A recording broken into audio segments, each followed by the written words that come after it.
Hi, I'm Dr. William Nadera, a board-certified endodontist practicing in Bloomingdale, Illinois. I've had the wonderful opportunity of traveling the country the last few years, giving technique courses on how to do predictable endodontic treatment.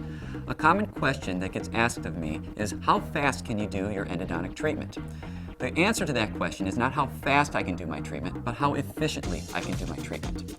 Some techniques were taught to me by an endodontist practicing in San Diego, California, named Dr. Gary Carr, that helped me improve my efficiency immensely, and I'd like to share some of those techniques with you today.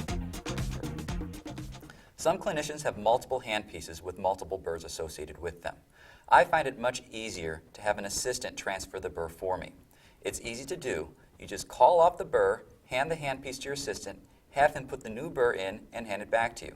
It's a very seamless way to do an access, refine a preparation, or do whatever you need to do without reaching out of the field in order to perform the treatment.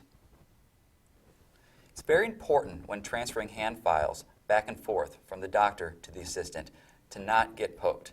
In order to control this, what we do is we have the assistant wear the endo sponge on the endo ring, and they prepare the file for me and get it ready for me and place it in my fingers.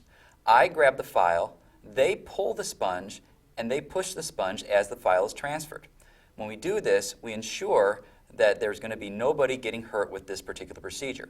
A gentle push and a gentle pull is controlled solely by the assistant as opposed to me.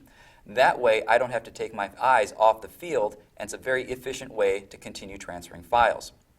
If your assistant is unfamiliar with what file that you're needing next, just call it off, and they'll have it ready for you in that next spot in the sponge.